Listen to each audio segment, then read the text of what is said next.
आणखी 2 पेपर बाकी आहेत आणि आमची पुस्तकं आता रद्दीमध्ये जायला सुद्धा निघाली आहे, एवढी आम्हाला घाई झाली आहे. सकाळी उठल्यानंतर रद्दीमध्ये पुस्तकं कोणती काढायची हे त्यांनी सगळ्यात आधी काढून घेतली आणि माझा 2-3 दिवसापासून जो प्लॅन फसत होता, फायनली आज सुट्टीचा दिवस म्हटलं चला आज तर नॉनव्हेज बनलंच पाहिजे.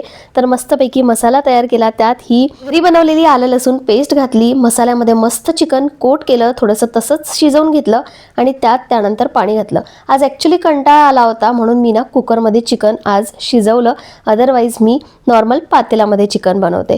मस्त ताणून जेवण झालं होतं आणि आमचं आधीच ठरलेलं की संध्याकाळी आम्हाला जायचं आहे डिकेथलॉन. संध्याकाळी म्हणजे जवळपास 5 वाजता आम्ही डिकेथलॉनमध्ये आलो आणि आलोय कशासाठी काहीही घेणं देणं नव्हतं.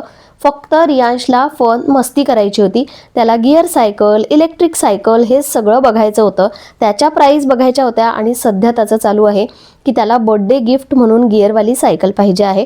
बघू काय होतं, म्हणजे फक्त त्याला आनंद व्हावा त्याच्या आनंदासाठी आम्ही इथे आलो होतो. त्यांनी सायकल ट्राय केली, स्केट्स ट्राय केले, स्केटबोर्ड ट्राय केलं आणि बरंच काय काय केलं. आम्ही फक्त त्याला बघत होतो आणि त्याचाच आमचा आनंद होता.